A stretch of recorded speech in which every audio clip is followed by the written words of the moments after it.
I say I'm from Atlanta. It's the Atlanta metropolitan area, so I live south of the city. And I guess my question or comment are for both of y'all. Coming out of the 70s, religion-based racism on the verse in the Bible that says we shouldn't be unequally yoked. That's what my family... We shouldn't be what? Unequally yoked. Unequally yoked. Yeah. But then, how do we address people in our own community who use racial terms and don't like the welfare queen, but they're gay, and they put this division, and then they parlay that over into voting against same-sex marriage or stuff like that. I am a devout Christian. I was at church meeting last night. I'm fortunate that my congregation is very welcoming of me and the husband. But how do we address people within our own community? You know, I can't call everybody a jackass, but really. Okay.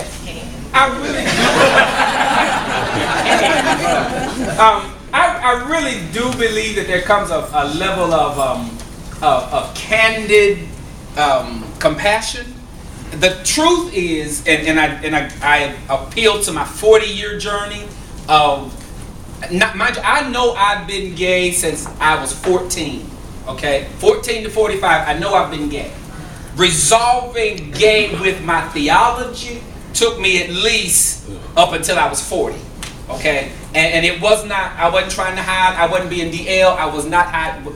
See this butt? I was playing in the church and loving it. Okay, there I said it, and you can take it for what it's worth. I learned everything I know about being carnal in the church. All right. So, yet the truth is, I'm constantly having to remind myself. Who said it? Somebody said it yesterday. I was not hatched.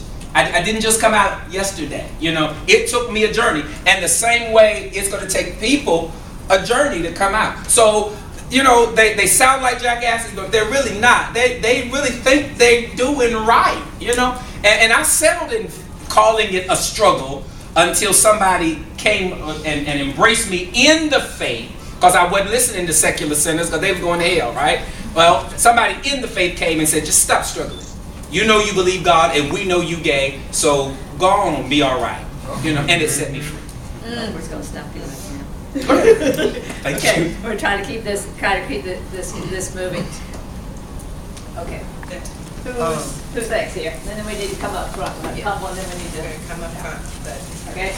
One of the things that we're seeing in the faith community is younger people turning away from religion, and particularly organized religion, claiming their own spirituality because organized religion is not meeting their needs in regards to their social beliefs regarding marriage equality, gender politics, race, all of that stuff. I myself am an atheist, so how do we engage, or how do you suggest we engage religious communities when on these issues, sex, gender, race, when their arguments are often backed in a theology that we ourselves don't believe? The best thing that atheists can do for us is raise critical questions that make us think. That's the best thing that an atheist could do. And I'm not saying you. That's the best thing that ever happened to me as a believer. All right, raising the critical questions. Those of us that are steeped in the faith, we've got to get delivered from religion and move to the relationship. I think your verbiage was moving out of organized religion into spirituality. The same thing said a different way, moving from religion to the relationship that is God's love.